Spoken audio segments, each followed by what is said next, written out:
السلام علیکم بینندگان گرامی برنامه اطلاعاتی پیغام از تلویزیون سیمای شهری پنجکент منظورتون است در استودیو با شما میونی ساعت مولایما و کارگردان اسماعیل جان خلف میباشیم اینک در برنامه ما تماشا کنید.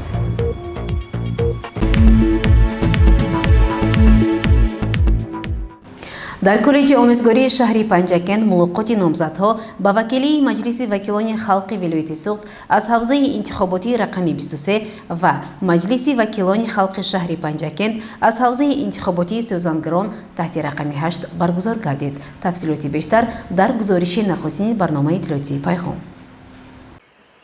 در دوره آمادگی با انتخابات وکیلان مجلس وکیلان خلقی ولایت سوخت و شهری پنجکent از حوزه های انتخاباتی رقم های 23 و 8 در کالج آموزگاری شهری پنجکent ملاقات نامزدها با انتخاب کنندگان برگزار گردید.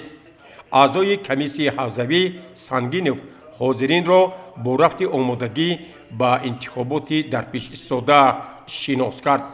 در نزد اشتراکچیان این ملاقات نخست شخص باورناک نامزد با وکیل مجلس وکیلان خلق شهری پنجکent از حوزه انتخاباتی سوزانگران رقم 8 شادی و زینوره انتخاب کنندگان را با برنامه پیش از انتخاباتی نامزد با وکیل مجلس وکیلان خلق شهری پنجکent از حوزه انتخاباتی سوزانگران رقم 8 شادی و زینوره شخص باورناک او محیدین و زینوره شناس کرد و از حاضرین دعوت به عمل آورد که در روز انتخابات به طرفداری نامزدی شادی و زینوره آواز دهند. شادی و زینوره محمد مرادovna 6 آگوست سال 1974 در شهر دوشنبه به دنیا آمده است.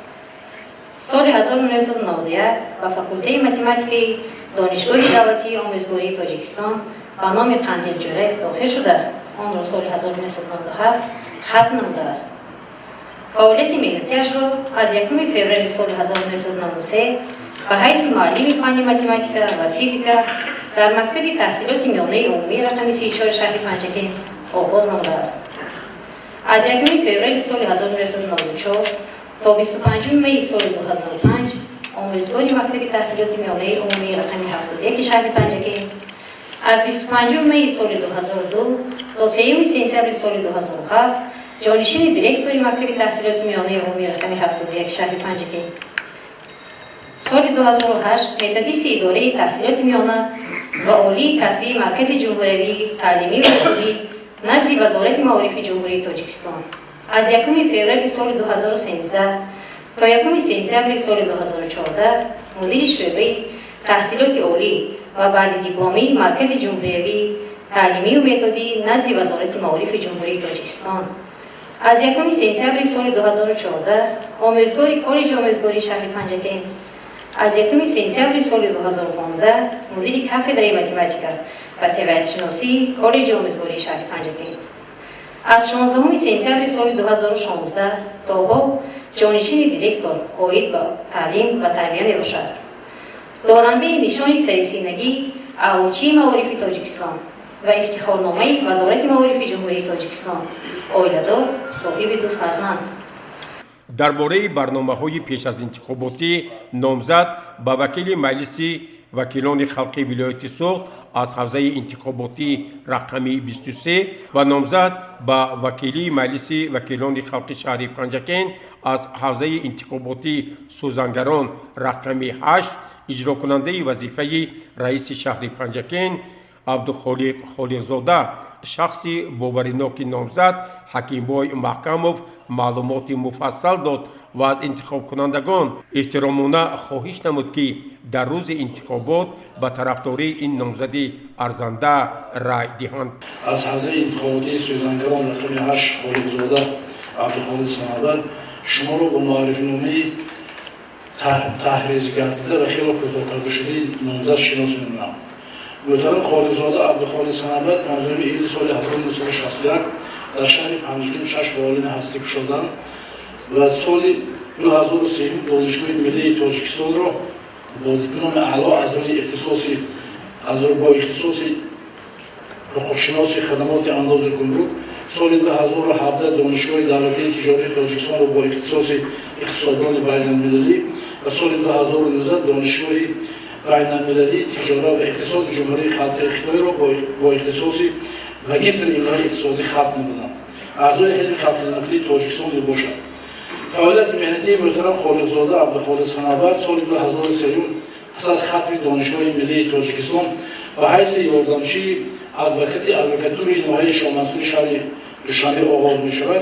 من از همه شما در شخصیت شما از پیوندان، خویش تباران، همکاران، همسایه‌ها، هم‌مسلکان شما دعوت به من می‌آورم که سنه 21 فوریه سال روان در روز انتخابات سرچشمه‌وارانه متشکلانه با چسب‌های انتخاباتی خود حاضر شده و طرفداری نامزد حزب خلق دموکراسی تاجیکستان در شهر پنجگین اجرا کننده وظیفه رئیس شهر پنجگین محترم خالقزاده عبدالخالق صنعت یکدیوانه آواز دید. در نزد اشتراکچیان این ملاقات نامزد با وکیل مجلس وکیلان خلقی ولایت سوخت و مجلس وکیلان خلقی شهر پنجگین از حوزه های انتخاباتی رقمی 23 و سوزنگران 8 اجرا کننده وظیفه رئیس شهر پنجگین عبدالخالق خالقزاده به سخن برآمده پیرامون برنامه پیش از انتخاباتی خویش و دیگر مسئله های آبادانی و آمادگی به سومین سالگرد استقلالیت دولتی جمهوری تاجیکستان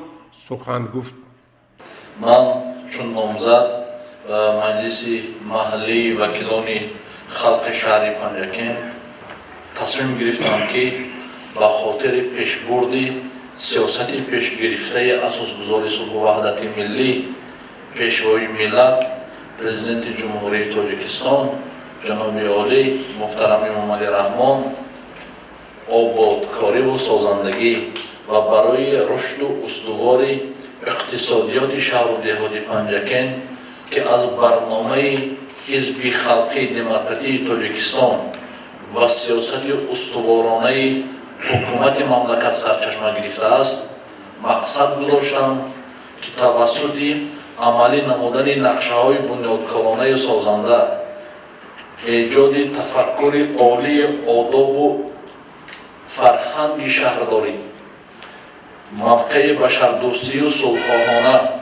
برای به شهر آباد و زیبا و پیشرفته تبدیل دادن پنجگین باستانی و آیینه تاریخ سرازم 5500 ساله وطن محبوبمان تدبیرهای سودمند اندیشیده همدیاران را برای رسیدن به زندگی شایسته سفربر نمایند. در ملاقات نمایندگان ساحه‌های گوناگون خواجگی خلق سابقه داران به سخن برآمده بار دیگر اظهار داشتند که در روز انتخابات به طرفداری نامزدهای ارزنده خویش آواز می‌دهند. در خاتمه ملاقات از طرف موسفیدان برای فتح و گشایش کار دعای نیک داده شد.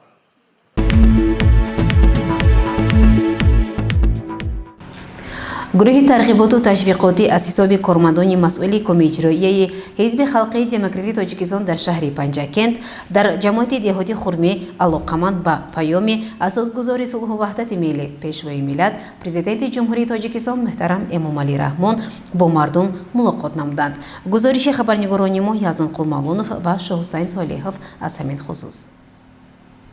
ملاقات گروه کاری کمیته حزب خلق دموکراسی تاجیکستان در شهر پنجگین را با ساکنان جماعت دهات خرمی رئیس کمیته اعضای مجلس ملی مجلس عالی جمهوری تاجیکستان مراد شکرزاده افتتاح نموده. هدف چهارمین را کشور و اعضای پیام اساسگذار صلح و وحدت ملی پیشوای ملت پرزیدنت جمهوری تاجیکستان محترم امام رحمان به مجلس عالی بود شرح داد. سپس در نزد حاضرین نخست استادان دانشکده آموزگار تاجیکستان در شهر پنجگین ظفر مقصودov، میزراب غفورov و فاطمه سراجزاده برآمده نموده. پهلوهای مختلف پیام رهبر معظم کشور رئیس حزب خلق دموکراسی تاجیکستان محترم امام رحمان را شرح اعضا دادند. از توجه پرزیدنت مملکت محترم امام رحمان نسبت ساحه معارف اندیشه بیان نموده.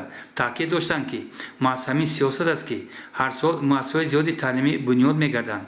پایه ماده تکنیک مکتب‌ها مستحکم و صف اشتراکچیان غالبان عثمانی مختلف سطح شهری، ولایتی و جمهوری می‌افزاید. در سخنرانی رئیس شورای سابقان جنگ و مهنت شهر عبدالخالق رضایف از حاضرین دعوت به عمل آورده شد که نسبت آموزش پیام سرور دولت و مجلس عالی بی‌طرف نباشند. مدیر شعبه تشویق و ترغیبات کمیژرایی اعضای دیگر گروه تشویقاتی بورسیبای لطف‌اللهیف از غمخوری‌های پرزیدنت مملکت محترم امام الرحمن نسبت جهت جدا نمودن زمین‌های پرزیدنتی اندیشه بیان نموده گفت که این اقدام در حال هدف استراتژیک کشور تامین امنیت غذاخوری بی‌شبهه نقش مؤثر خواهد گذاشت. در خاتمه ملاقات رئیس جماعت دهات خرمی حسین کمال‌دین برآمد کرده با هیئت گروه کوری با رهبری رئیس کمیژرایی حزب خلق دموکراسی تاجیکستان در شهر پنجکن اعضای مجلس ملی مجلس عالی جمهوری تاجیکستان مراد شکرزاده برای تشریف و ترغیب و تشویق پیام سرور دولت اظهار سپاس نمود.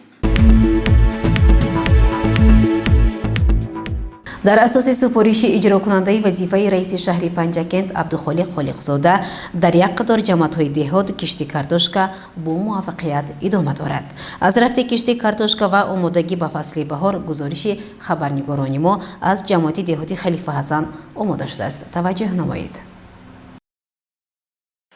در اکثر خوجگی‌های دهقانی جماعت‌های منطقه وادی شهر بوستانی پنجکن با معتدل آمدن آب و هوا کشتی کارتوشکا با موفقیت آغاز یافت. در خوجگی‌های دهقانی جماعت دهاتی خلیفه حسن با ذخیره ضروری تخم کارتوشکا علاقه شدگاری زمین‌ها به آخر رسیده از طرف کشاورزان و سهمداران به شناندن کارتوشکا با موفقیت آغاز نمودند. در این باره رئیس جماعت دهاتی خلیفه حسن به ما چنین اطلاع داد. من رئیس جماعت دهاتی خلیفه حسن شوازده کنجا میباشم. ما امروز ساکنان جماعت دهاتی خلیفه حسن که تصمیم گرفتیم که پررگی همین زمینه قریب که 70% کشتی کارتوشکا گیریم. وجود من همون در موضوع باغچه سازیم قریب که 75-80% زمینه ما برای کش آماده کرده شدگی. امروز به من همون روز به 4 تکنیک کارکراز قریب که 7 جوبه کارتوشکا گذراندیم. مقصد ما تخمه از ناحیه قانچی آوردیم که تخمه بهترین باشد که حاصلناکی ناز باشد. من این زمینه با پوره باوره توپ کرده موندگی بعد کشتی کارتوشکا بالا کارتوشکا پوره پیش میگیم. مقصد پیش به حال خونکا است برای همون احتیاط کرده کاربری کردیم. همزمان در یک قطار خوجگی‌های دهقانی جماعت دهاتی خلیفه حسن با پرورش نهادهای میوه دهنده و سویا افکن توجه مخصوص ظاهر نموده یکی از کشاورزان در این باره اندیشه‌هایش را چنین ابراز نمود. من این چهارمغز جنس ناز این تورک دارد برای مغز. اساسا ما پیشتر نمیدونستیم چهارمغز رو سرش رو پایان کرده کوریدن در کار. برای چی گفته سوال میشه؟ برای اونی که بارشات و برف بودن به قوتش میدارد همون مغز میپسد. ما سرپایان موندن ما در کار. جریان کشتی کارتوشکا آمادگی با بهار تحت نظارت بی‌واسطه اجرا کننده وظیفه رئیس شهر خالقزاده عبدالخالق قرار دارد و امروزها در اکثر جماعت‌های دهاتی شهری بوستانی پنجکن کشتی کارتوشکا و دیگر زراعت‌های بروقتی با موفقیت ادامه دارند که از جریان آنها ما منتظم گزارش‌های خویش را منظور شما می‌سازیم.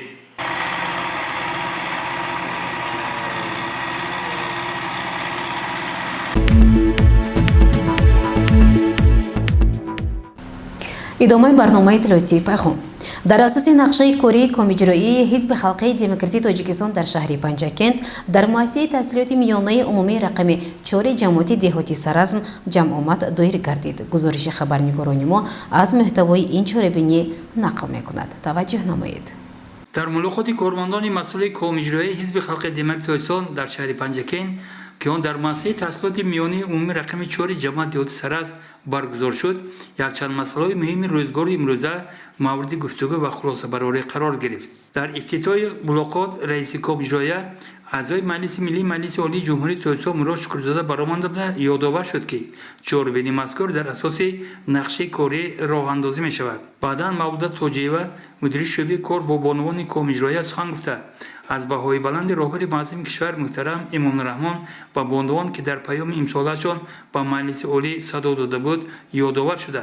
گفت که مادران در کجا در کدام وظیفه نباشند باید با فرهنگ، دانشمند و نکته‌دان و نکته‌سنج در تربیت فرزندان باشند. چرا که این خصلت‌ها خانه‌ها به تعلیم تربیت و جهانبینی فرزند تاثیر می‌رساند. قابل جان جلالوف مدیر شعبه کار با جوانان کومیجرایه در برآمد خود از جوانان دعوت به عمل آورد که وطندار و وطنخواه و وطن دوست باید باشند، زیرا که وضع امروزی جهان پرپیچ‌وتاب بوده از هر یک ما ننگ و ناموس و زیرکی سیاسی را می‌طلبد. جوانان گفت قابل جان جلالوف امروز باید فریفتی گروه‌های افراطگرا دشمنان ملت و دولت تاجیکستان صاحب استقلال نباید باشند، زیرا که آنها یعنی دشمنان ملت در پناه خواجگان خارجی خود بیخبر از حوادث روزگار، بیخبر از آبادی پیشرفت تاجیکستان کورکورانه سنگ ملامت به وطن خویش می‌زنند. ملاقات را رئیس کومیجرایه وزیر مجلس ملی مجلس عالی جمهوری تاجیکستان مراد شکرزاده یعنی جنبه سموده به مورد تاکید داشت که قانون جمهوری تاجیکستان درباره مسئولیت پدر و مادر در تعلیم تربیت فرزند باید یک راهنما باشد برای والدان، زیرا خوشبخت یا بدبخت، نفرسان یا ضرررسان بودن فرزند از بسیار جهت واقعا هم به همین مسئولیت پدر و مادران وابسته می باشد. در خاتمه ملاقات دیرکتور دبستان خورشید سالی و سخن گفته برای صحبت جالب به گروه کاری کومیجرایی حزب خلق دموکراتیک تاجیکستان در شهر پنجکن اظهار سپاس نمود.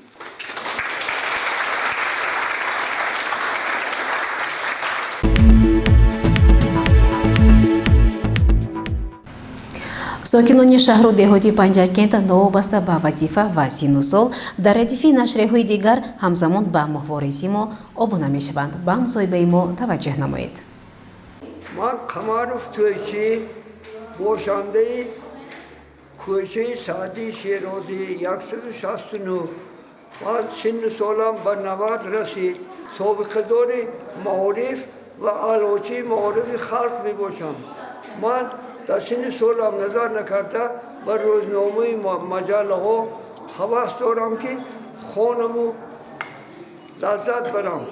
بنابر همین من امروز به اینجا آمده به روزنامه سیما آبونه شدم، چون که در روزنامه سیما مقاله های دقت جلب کننده چاپ کرده می شود. از دیگران دعوت به عمل می بیارم که به روزنامه سیما آبونه شوند و از روزنامه سیما ناز استفاده برم.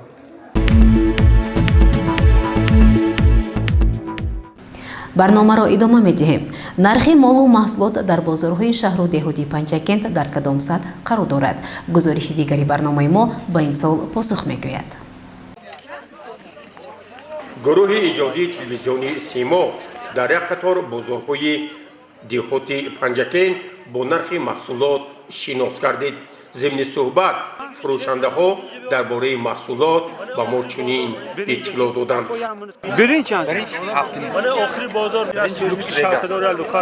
برنج لوکس ریگرا سال گذشته هم همین نرخ بودن. سال گذشته هم همین نرخ بود یا قیمت چی بود؟ بازی چند؟ باز 320 ارزان شده که؟ نخودی کجا؟ نخود داشتم. بازی چند سوم کیلو؟ سازı تواجم 5 کیلوش دستم 6 کیلوش دستم. اکادم از چند کیلوتی هم شد. زرد چند سوم سازی زرد؟ زرد 5 کیلوش دست. 5 کیلوش دست. کیلو چند میقاطه؟ کیلوش یک سومون 40 شده. 40 سومون شد می یک سومون 80 درم میقاطه تواجم کیلوش. سبزی سرخ چند؟ یک سومون 60 درم. کیلو. کارتوشکا چند سوم؟ کارتوشکا 3 سوم 3 سوم فروشیم. جاش با 3 سومون 30 3 سوم. زرجام چند بود؟ زرجام 180. 180. گاشکو یک جورا. نمیشد اکو یک. لینگش خطی. لینگش است. کاش که تخم 3 سوم گفتاسیم 3 20 30. تخم کجا؟ تخم قانچی. سال گذشته این وقت چند سوم بود؟ سال گذشته هم وقت من 2 سوم 80 تنه گرفته بودم تواجم. امسال چی با قیمت؟ امسال همون چیز نیست. در جاش همون نرخ. در جاش 3 سوم. من همون قانچی میرم 3 سوم 30. کیلو کنجوله چند سوم؟ 95 فروخت. سال گذشته چند سوم بود می؟ سال گذشته 370 380. ها 20 درم قیمت شد تمام. قیمت 380 بود. روغن چی؟ روغن 23. چند لیتر؟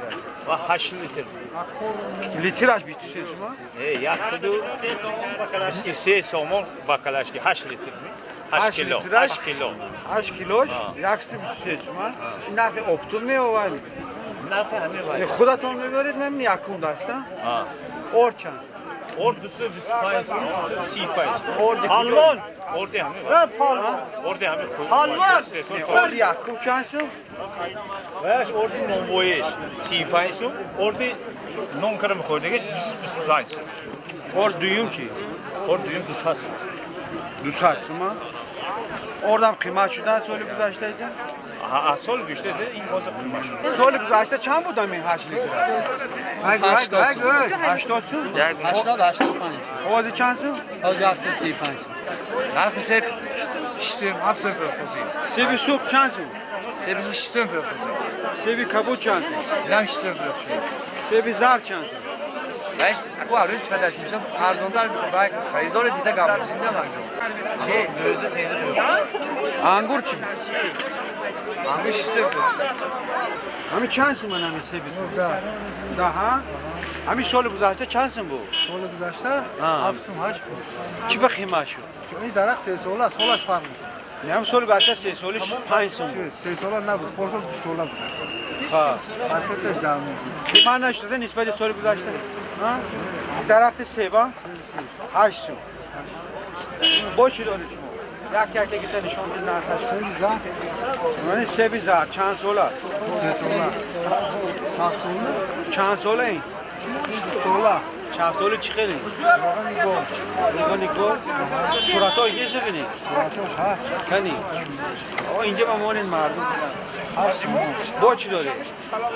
گیلاس داره؟ گیلاس دو تمام. چند سیمه گیلاس؟ 10 8 سال گذشته چی خیلی بودن؟ سال گذشته با چی داره؟ تمام. چهارمغز نداره؟ نرخ نهالاتون قریب که همش یک خیلم که نه؟ وابسته وش حجمش من نگاه شرایط بازار با ما معقول قشلاق و نزدیک رهکلی کرده پنجکین تو مثال تو کلوی ما نمیریم همه جهت با ما معقول از پنجکین گیره اینجا به ارزان واقعا امروز موردی اون رسید است که از طرف رهبریت بازارها و دیگر مسئولین تاجران صاحبکاران برای پس کردن نرخ‌ها تدبیرهای ایلاوگی اندیشیده شود.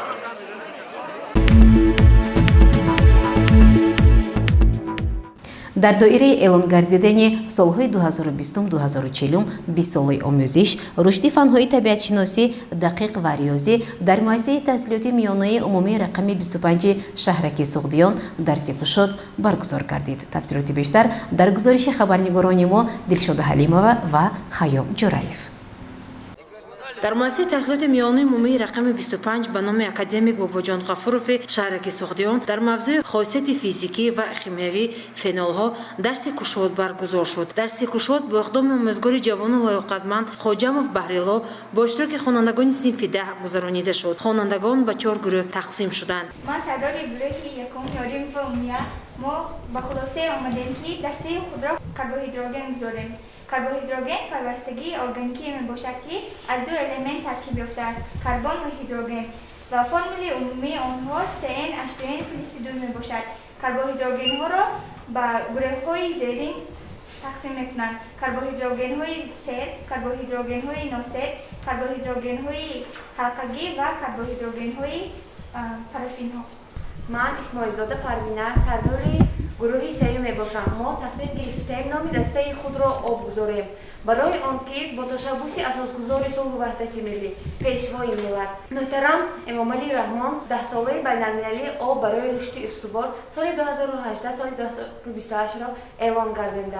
فرمول شیمیایی آب H2O بوده خاصیت‌های حل کنندگی دارد که ماده‌های شیمیایی را به خود حل می‌کنند. یکی از این ماده‌هایی که درس گذشته ما است فنول‌ها می‌باشد. در جریان درس کشاد خوانندگان با یاری آموزگار سنجش‌های لابراتوری را انجام دادند.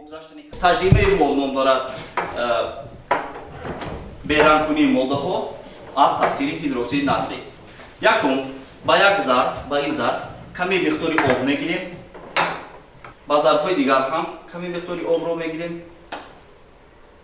با ظرف یکم کمی کریستال هیدروکسید ناتری را آمیخته میکنیم.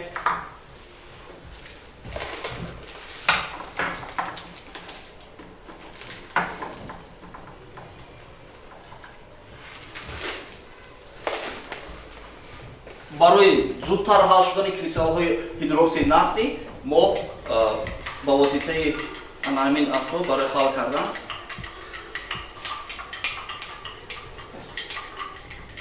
чунин ҳал мекунем. хуб, маҳлули якуми мо тайёр шуд. омӯзгор баҳрило хоҷамов мавзӯи дарси кушодро ба таври муфассал шарҳу эзоҳ дод ки дар он намояндагони шӯъбаи маориф ва омӯзгорони муассисаҳои таълимии минтақа ширкат намуда ба дониши хонандагон баҳогузорӣ намуданд. мавзӯи имрӯзаи мо хосиятҳои физикӣ ва химиявии фенолҳо мебошад. чуноне ки аз дарсҳои гузашта ба мо маълум аст, фенолҳо моддаҳое мебошанд ки барои безарар кардани моддаҳо, биноҳо васеъ истифода бурда мешавад. чунон ки мо медонем бемории COVID-19 тамоми ҷаҳонро фаро гирифтааст ва фенол моддае ҳаст ки барои тоза кардани баъзе аз микроорганизмҳое ки барои организми инсон зарафнок ҳастанд васеъ истифода бурда мешавад. мавриди зикр аст ки дарси кушод алоқаманд буд вобаста ба пешниҳоди асосгузори сулҳу ваҳдати миллӣ пешвои миллат президенти ҷумҳурии тоҷикистон ҷаноби олӣ муҳтарам эмомалӣ раҳмон ки дар паёмашон ба маҷлиси олӣ солҳои 2020 ва 2040-ро 20-солаи омӯзиш рушди фанҳои табиатшиносӣ дақиқ ва риёзӣ эълон карда буданд. гузориши дилшода ҳалимова ва хайём ҷӯраев аз муассисаи таҳсилоти миёнии умумии рақами 25 шаҳраки суғдиён. идомаи барномаи иттилоотии пайғом. дар шаҳри душанбе ҷаласаи кумитаи марказии иттифоқҳои касабаи тоҷикметалл баргузор гардид ки дар кори он намояндаи кумитаи иттифоқи касабаи тоҷикметалл дар минтақаи зарафшон ва раиси кумитаи иттифоқи касабаи корхонаи муштараки зарафшон иштирок намуданд. дар ҷаласаи ҷамъбастии кумитаи марказии иттифоқҳои касабаи тоҷикметалли ҷумҳурии тоҷикистон фаъолияти ин кумита дар соли 2020 бо назардошти муайян намудани нақшаю вазифаҳо барои соли 2021 баргузор шуд. дар назди иштирокчони ҷаласа раиси кумитаи марказии иттифоқҳои касабаи тоҷикметалли ҷумҳурии тоҷикистон абдулло холиқов пиромони фаъолияти кумитаи иттифоқҳои касабаи тоҷикметалл дар соли 2020 бо як суханронии таҳлилӣ баромад карда бурду бохтҳои соҳаро муайяну мушаххас намуд ва ҳамзамон барои соли 2021 нақшаҳо ва ҷиҳати ислоҳи камбудиҳо масъулинро вазифадор кард. асосгузори сулҳу ваҳдати миллӣ пешвои миллат мехоҳад як масъалаи муҳимро таъкид намояд. гарчанде бемории широятии коронавирус дар кишвари мо қариб ба нестӣ расидааст, мо бояд минбаъд низ ҳушёр бошем, ба бепарвоию фориғболӣ роҳ надиҳем, маслиҳату тавсияҳои табибону мутахассисон ва қоидаҳои беҳдошти шахсию ҷамъиятиро ба таври қатъӣ риоя намоем. чунон ки гирифторшавии одамон ба ин беморӣ дар баъзе мамолики дунё аз нав авз гирифта истодааст. дар ҷаласаи ҷамъбастӣ намояндагони минтақавии кумитаи иттифоқи касабаи тоҷикметалл ва раисони кумитаи иттифоқҳои касабаи соҳа ба сухан баромада пиромони фаъолияти хиш дар соли 2020 гузориш доданд ва ҳамзамон таъкид намуданд ки дар партави дастури супоришҳо ва паёми асосгузори сулҳу ваҳдати миллӣ пешвои миллат президенти ҷумҳурии тоҷикистон муҳтарам эмомалӣ раҳмон фаъолияти хешро боз ҳам ҳадафнок хоҳанд кард. намояндаи минтақавии кумитаи марказии иттифоқҳои касабаи тоҷикметалл дар водии зарафшон фаромарз рустамзода зимни суханронии хеш пиромони фаъолияти ин сохтор гузориши муфассал дод, аз ҷумла таъкид кард. бояд қайд намуд ки дар минтақаи зарафшон се корхонаи саноати маъдан ва металлургия, ҷамъияти дорои масъулияташ маҳдуди корхонаи муштараки зарафшон, ҷамъияти дорои масъулияташ маҳдуди корхонаи муштараки тоҷикистону амрико анзоб, буратек тоҷикистон инвестмент лимитед, корхонаи металлургии рукнобод фаъолият намуда. айни замон ҷамъияти дорои масъулияташ маҳдуди буратек тоҷикистон инвестмент лимитед фаъолият надорад. дар асоси супориши ҳукумати ҷумҳурии тоҷикистон ва нақшаи вазорати саноат ва технологияҳои нав дар самти татбиқи ҳадафи чоруми миллии саноаткунонӣ бо сурати кишвар дар корхонаи муштараки зарафшон бунёди сехи истеҳсолӣ мис дар арафаи анҷомёбӣ қарор дошта, инчунин сохтмони корхонаи металлургӣ дар мавзеи дашти маллаи шаҳри Панҷакент ба нақша гирифта шудааст.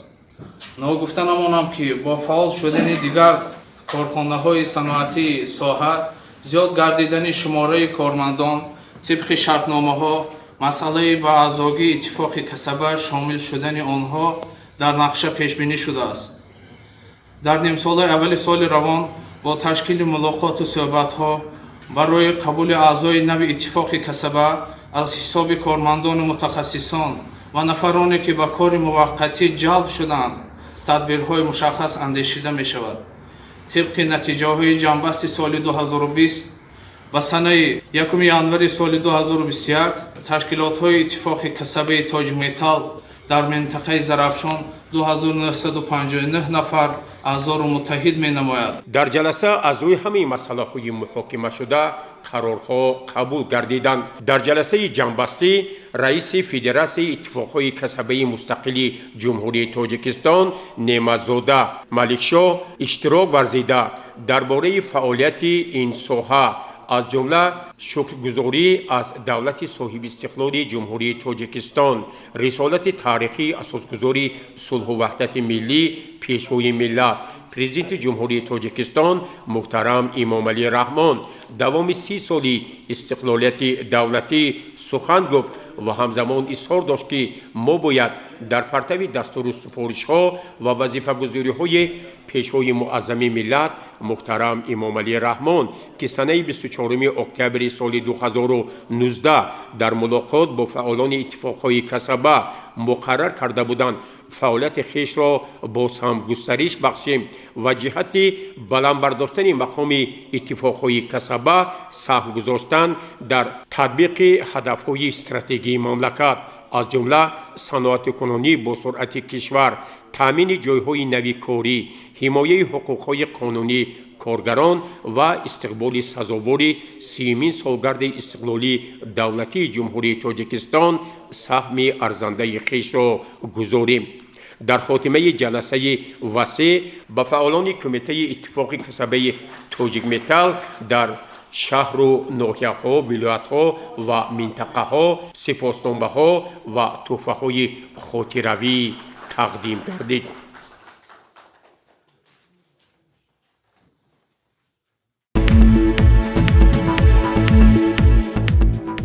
ба пешвози рӯзи таъсисёбии қувваҳои мусаллаҳи ҷумҳурии тоҷикистон бо иқдоми роҳбарияти маҳфили шоҳмоти шаҳр мусобиқа гузаронида шуд. гузориши мо аз ҷараёни ин мусобиқа омода шудааст. солҳои зиёд аст ки мутахассиси варзидии соҳаи варзиш номзади илмҳои педагогӣ Неъматҷон Комилов ба маҳфили шоҳмоти шаҳр роҳбарӣ намуда пайваста мусобиқаҳои гуногуни варзишӣ мегузаронад ки онҳо бешак ба ташаккули ин намуди варзиш ва боло рафтани маҳорату малакаи шоҳмотбозон наврас мусоидат менамояд. мусобиқаи навбатӣ ба ин гуфтор далел аст. имрӯза мусобиқаҳомо бахшшуда ба рӯзи артиши миллии ҷумҳурии тоҷикистон бо системаи швейтсария гузондозе ки дар ин мусобиқа 46 нафар беҳтарин шоҳмотбозони донишкадаи омӯзгории тоҷикистон ва мактаббачагон иштирок доранд. инчунин шахматбозони мактаби варзишии шаҳри Панҷакент. дар байни шоҳмотбозони маҳфил бозингарон аз ҳисоби духтарон ҳам ҳастанд ки онҳо дар мусобиқаҳои сатҳи вилояти ҷумҳурӣ низ пешсафанд. соли гузашта ман ба озмуни ҷумҳуриявӣ ҷоми пешвои миллат оид ба шоҳмот дар мусобиқаи вилоятӣ рафта ҷои дуюмро гирифтам ва мо кулли мухлисони шоҳмот ки дар вилоят ҷои дуюмро гирифта будем як даста шуда ба озмуни ҷумҳуриявӣ ҷоми пешвои миллат оид ба шоҳмот дар байни мухлисон ҷои якум сазовори мо гашт. натиҷаи рӯзи аввал аллакай пешсафонро муайян сохт ва дар ин бора Неъматҷон Комилов ва яке аз шоҳмотбозони наврас чунин андеша баён намуданд.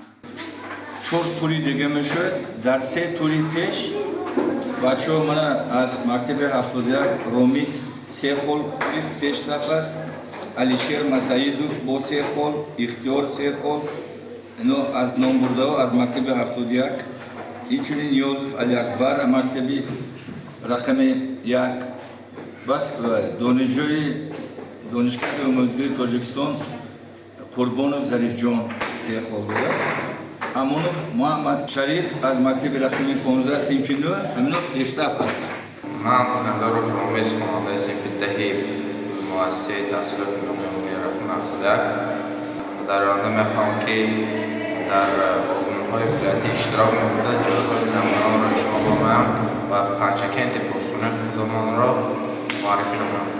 انیشان نوزیروف همگی چند مدت است که با محفل اعضا شده باشد هم ولی علاقه خوب میتواند که شاهماد رشد تفکر است. من نوزیروف انیشان خواننده صنف 4 و مؤسسه تحصیلات میانه عمری رقم 15 به نام ابوالقاسم فردوسی. من در شاهماد یک ماه که باز فعالیت میکنم. شاهماد این بازی فکری میباشد و نمیخواهم که در آینده در مسابقه‌های شاهماد اشتراک نموده جایهای نمایان سزاوار گردم. مسابقه شاهماد ادامه دارد و هر یک بازی یک استعداد جوان را معرفی می نماید و این البته مربی شاهماد را بی‌طرف گذاشته نمیتواند. همیشه گفتنی هستم که چندین بچه‌ای که صنف دوم و سوم میخونن سال اول هست که مشق کرده استادم باوری دارم که اینها باید که شахмат بازی پرقوت شوند در برنامه. تخته شاهماد یک نوع صحنه حیات است و در آن نفرانی کامیاب و موفق میگردند که عزم و ثبات تفکری بلند دارند و مهمتر از همه احساس مینمایند که زندگی خود نبرد است و در آن پیش‌رو غالب و مبارز باید بود. خوشایند است که اکثر اعضایان محفل شاهمادی شهر پنجکن از همین قبیلند.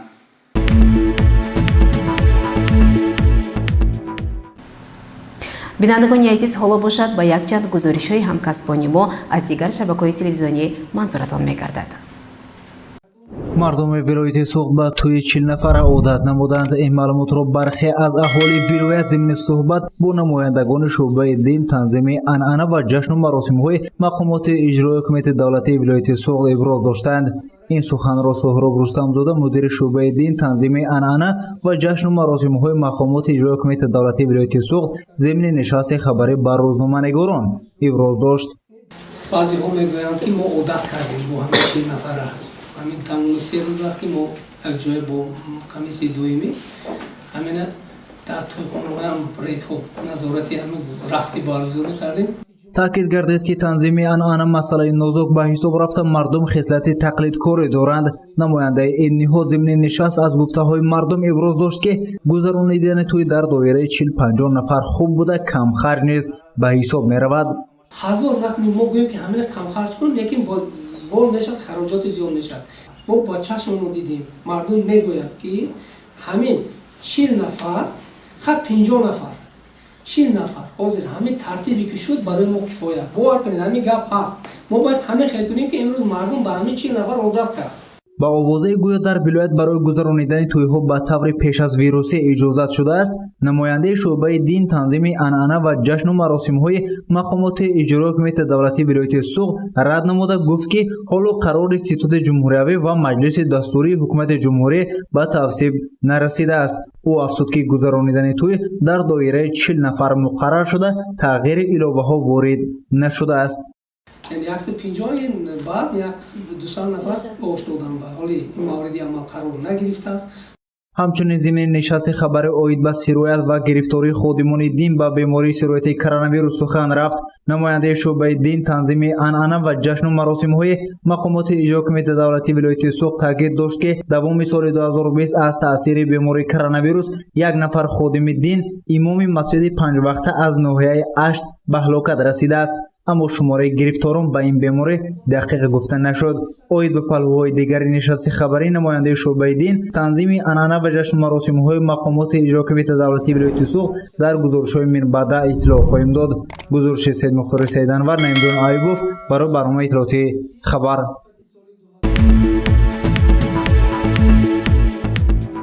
تقویت فرهنگ سرشتکاری در آراستن دسترخوان و استفاده از طعام‌های ملی در مهمانی و دیگر جشن و مراسم‌ها این همه جزء از شرط‌ها و مقصد اساسی آزمون دسترخوان‌آرایی است که در بین بانوان شهر و ناحیه‌های مملکت گذرانده می‌شود. آزمون دسترخوان‌آرایی در ناحیه عینی نیز با رعایت شرط‌های مقرر گردیده بین بانوان برگزار گردیده هنر و مهارت زنان و دختران در آراستن دسترخوان و استفاده از طعام‌های ملی، محصولات خانگی و کمخرج سنجیده شد. در طرفخانه ورز مرکزی ناحیه دوره نهایی آزمون با اشتراک بهترین کدبانوها از 8 جماعت دهات و شهرک ناحیه با رعایت تعامل ملی جنبست گردید. مورد ذکر است که مردم تاجیک از قدیم ملت صاحب تمدن و مهمان دوست بوده. برای مهمانان همه آن چیزی که در بساطش داشت برآورده به مهمان پیشنهاد می‌نمود. با نظر داشت آن که در اکثر موارد زنان به اسرافخواری راه داده در جشن و مراسم و مهمانی ها دسترخوان پردبدبه می‌آرایند، این آزمون باعث می‌گردد که در ذهن چنین نفران معرفت اسرافخواری پیدا شده تکامل یابد. در آزمون بانوان 8 جماعت شهرک دهاتی ناحیه اشتراک کردند در روی دسترخوان از محصولات خانگی دسترخوان آرایی نموده بودند. مقصد از برگزاری این چاره‌بینی در آن بود که باید بانوان سرهای سرشتکار باشند، چون که این عمل باعث می‌گردد که بودجه عائله غنی گردد و مهمان هم با دل خوش از این خانه برآید. در این آزمون کدبانوها با تهیه انواع خوراک‌های ملی و خورش و نوشابه‌ها که بیشترشان از سبزیجات و میوه‌گیاهایی که در هر یک خانه‌دار تاجیک موجودند آماده شدند در شکل و نمودهای گوناگون پیشنهاد هیئت حکمان گردانیده شد. باید گفت که ناموی خوراک و شیرینی و نوشابه‌های ملی زیاد بوده، طرز تهیه آنها نیز آسان و کم مصرف است. همزمان آنها از موادهای طبیعی تهیه گشته برای سالمی نیز منفعت بخشند. در نتیجه خلاصه هیئت حکمان به کدبانوهای فعال و بهترین از جانب رهبریت مقامات اجرایی حکومت دولتی ناحیه عینی تحفه و سپاسنامه‌ها تقدیم کرده شد. امروز جماعت دهات عینی سزاوار جای اول گشت که از این ما خیلی خرسند هستیم و از خوراک هایی که امروز ما آماده نمودیم هم پرهیزی هستند و هم از نگاه اکولوژی خیلی تازه هستند. آزمون مذکور با مقصد تنظیم نمودن عنعنه جشن و مراسم و حفظ ارزش‌های اصیل فرهنگ ملی و در دایره قانون جمهوری تاجیکستان درباره تنظیم عنعنه و جشن و مراسم برگزار کرده می شود. قبول گردیدن قانون جمهوری تاجیکستان درباره تنظیم عنعنه و جشن و مراسم در جمهوری تاجیکستان و رعایت طلبات آن در دوام 14 سال نتیجه‌های مثبت را در بهبودی سطح اجتماعی اهالی نشان داد. رعایت حتمی طلبات قانونی مذکور در برگزاری توی معرکه‌ها به منفعت هر یک عائله بوده و تحکیم بودجه هر یک خانواده تأثیر مثبت می‌رساند.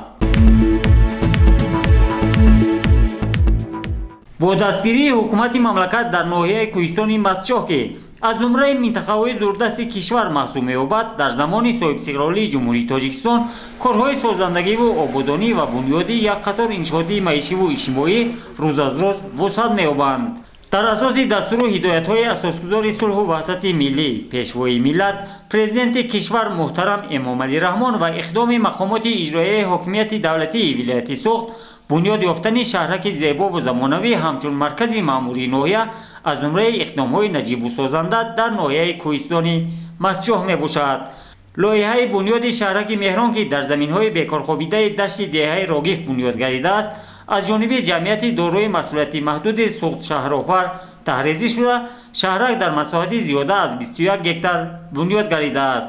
ساکنان از این آبادی‌های دیار فرهمندند و شکرانه استقلال کشور و سرور عاقل و آبادکارش را می‌نمایند. ناحیه کوهستان مسجح خود زاده دوران صاحب استقلالی مملکت بوده، محض طفیل سیاست سازنده پیشوای ملت تأسیس داده شده است و با مقصد آباد زیبا گرداندن ناحیه در اساس سیاست سازنده پیشوای ملت مرکز ناحیه از نو بنیاد گردیده. در مرکز ناحیه چند انشاءات‌های مهم از جمله بناهای معموری مقامات‌ها ساخته به استفاده داده شدند که این باعث گردید برای زیاد گردیدن جای‌های کاری، تامین اهالی با جای کار و شرایط مساعد فراهم آوردن برای خدمت به مردم.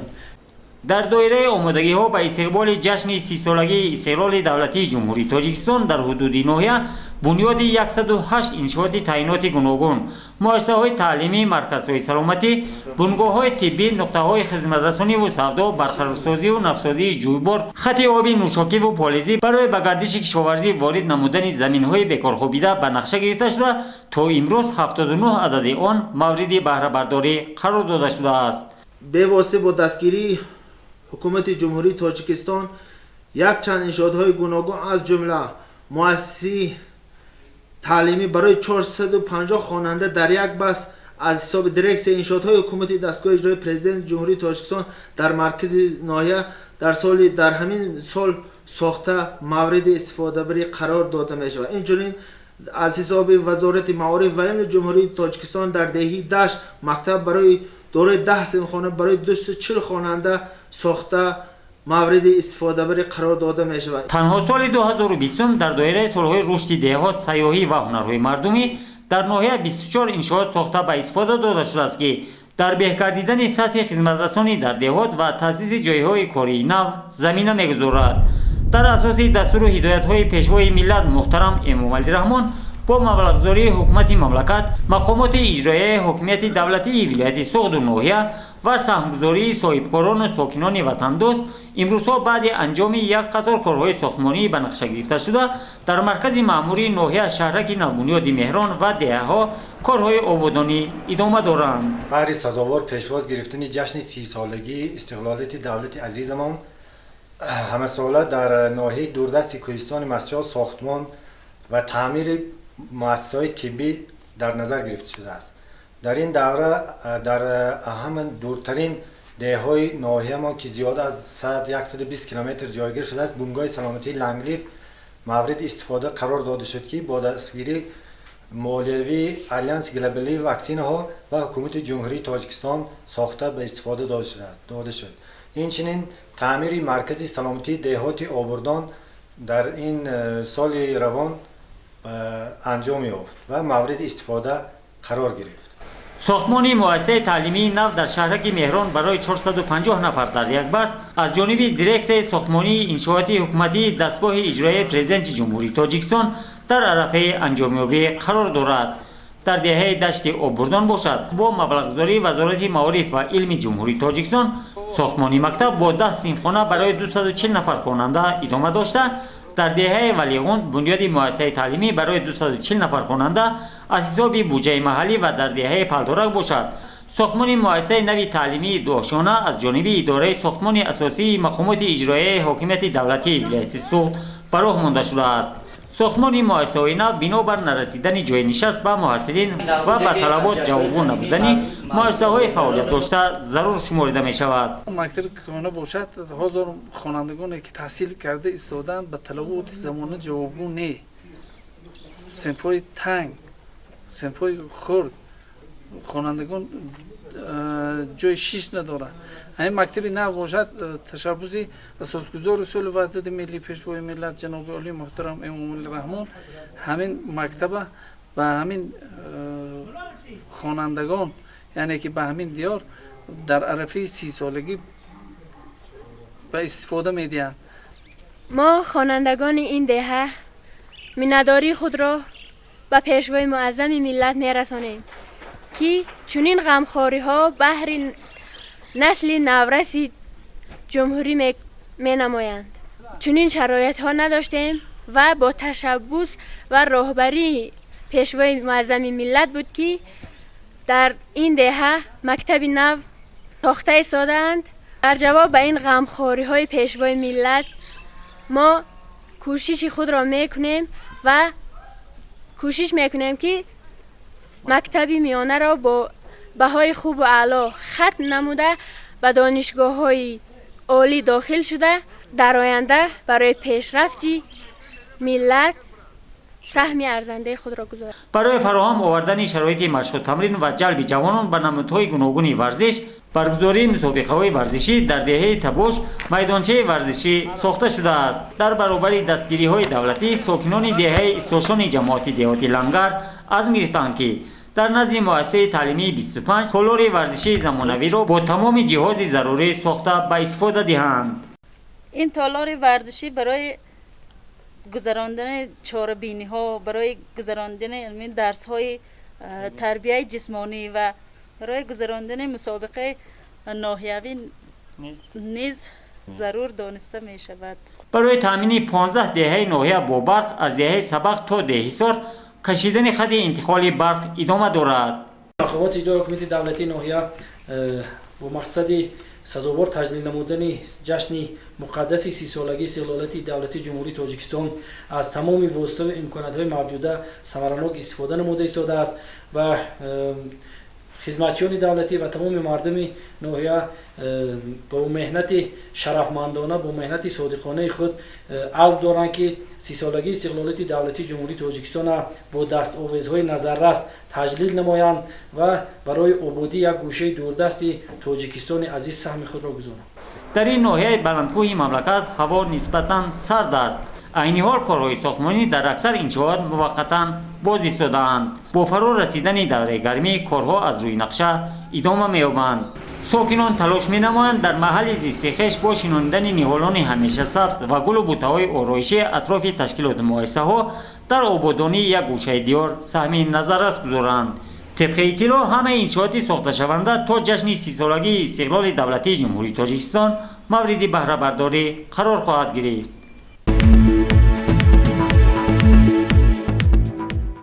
تماشابینان گرامی، در همینجا برنامه اطلاعاتی پیغام به پایان میرسد. برای هر یک شما تنسیتی و نیکنامی را خواهانیم. تا برنامه دیگر شاد و پیروز باشید. خیر.